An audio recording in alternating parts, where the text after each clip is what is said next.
This interview is for information only and should not be considered as investment advice or a recommendation to buy shares in the company featured. Welcome to this Stock Box interview.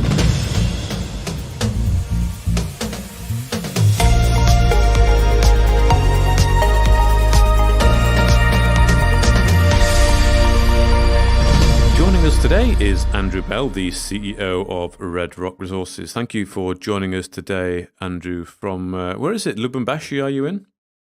No, I'm in Kinshasa. You're in the DRC. Okay, excellent. Well, of Yes. course, we're going to be talking about that project today. You've had, of course, a development at your Cobalt project whereby you've entered into a joint venture for a new project. So could you start us off by telling us a bit about this project, how long it's been in the works for? Well, it's interesting because the American rapper known as Akon, who decided that he would invest some of his money in Africa and promote things there. So he started talking about a sort of tech city in Senegal, which is where he came from. He invested in some iron ore project there. And his school friend was someone who came from the Congo and said, look, if you're looking at mining, you should really look at the Congo.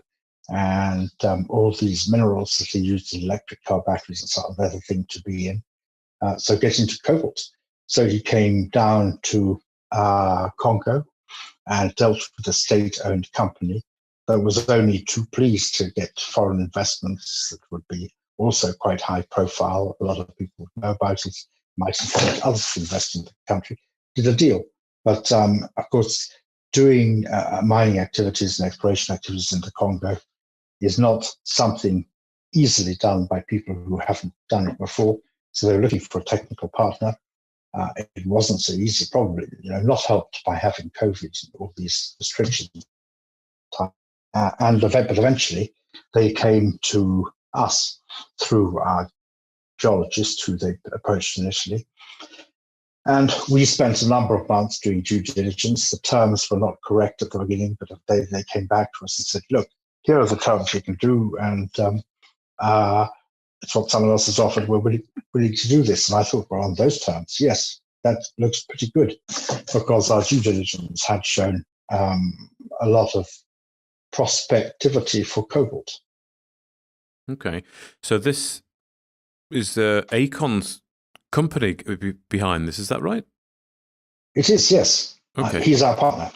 Yeah. Okay, so that's my next question is about the joint venture partner then. What can you tell us about this? Are they experienced in mining, or is that why they've partnered with someone like yourself? No, obviously not particularly experienced in mining, but experienced in business. And it's an American company, does business the right way.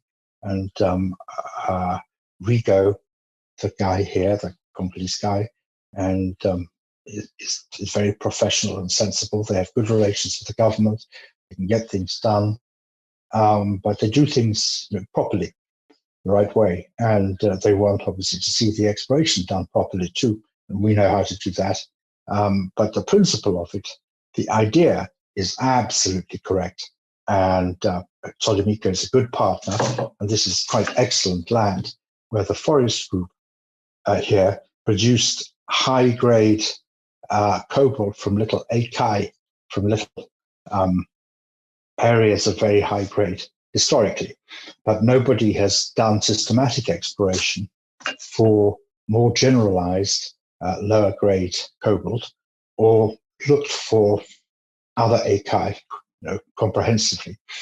And so we're going to do disciplined exploration. It's the right environment, the right geology for cobalt. And the sampling results that we got were, very, very, very high. Okay. So, good prospect. Okay, a good prospect. Well, I wonder if you can perhaps give us some of the key metrics then that make this a good investment case for Red Rock. Of course, you do have another cobalt project in the DRC. So how does this other project then set up Red Rock Resources for cobalt? Yeah, I mean, talking about this Akon one, we didn't put in anything about the grade at which the mining in the area previously took place, because I thought it would have been extremely misleading. We don't know whether there is other stuff there like that. There should be, There's no reason to think that these Eikai were the only ones, but it might give people a completely unrealistic view. And I thought the sampling results were good enough in themselves, and the rest is to be proven. Yes, so we're highly optimistic about it. Our other project, Copper Cobalt, very near Kolwezi, that was a joint venture, and the local partner had 30%, we had 50.1%. I'm afraid they did something bad that we have made announcements about, which is behind our backs. They purported to sell this back to the parastatal with whom the joint venture was, which then the same day, for $20 million, which then the same day flipped it to an international company for $250 million. This was our project, remember? It would not, it is our belief and assumption based on good and credible evidence that this was a prearranged conspiracy whereby the true transaction was between the international company and our local partner, avoiding us and trying to look as if they were not dealing with the local partner. And this is a company that we think is very vulnerable, reputationally, particularly at the moment. And we have lost hundreds of millions of dollars as a result of this conspiracy. And we're not going to leave it at that. We started off by taking legal action against the local partner. We've won all the cases there. We're going to get compensation.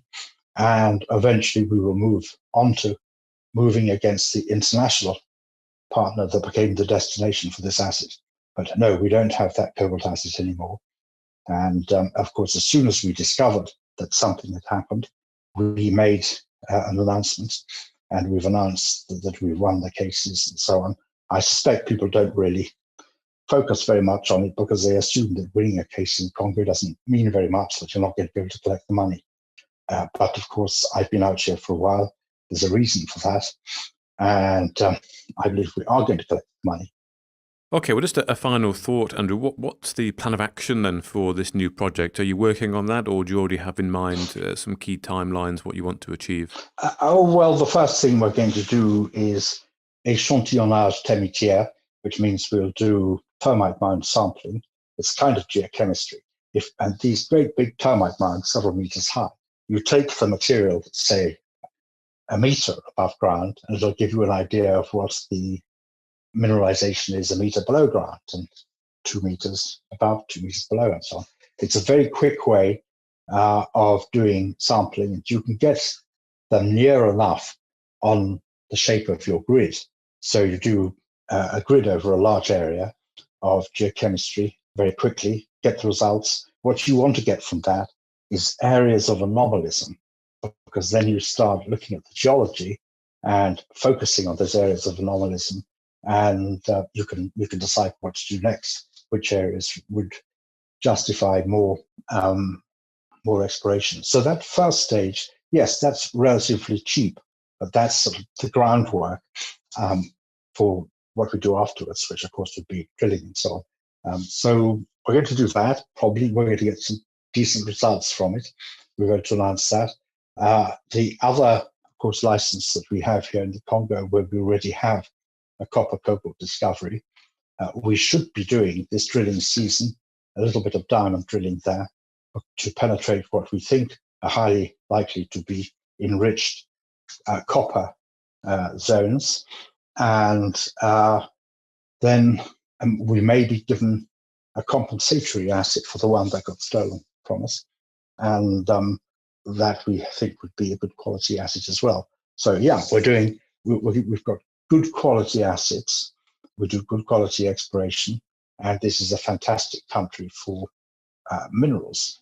And as I think we've shown, although we had an initially bad experience, we've learned how to survive and we hope prosper here. Okay, excellent. Survive and prosper. Well, thank you very much, Andrew Bell, the CEO of Red Rock Resources, for joining us today and telling us about the new project, a new cobalt project in the DRC. Not at all. Great pleasure. If you enjoyed this interview, then give us a thumbs up, a like or a retweet. subscribe to us on YouTube or follow us on Twitter and hit that notification bell to be the first to know when we release new content. There's loads of great content on our website too, across all our programmes at stopboxmedia.com. Thank you for watching.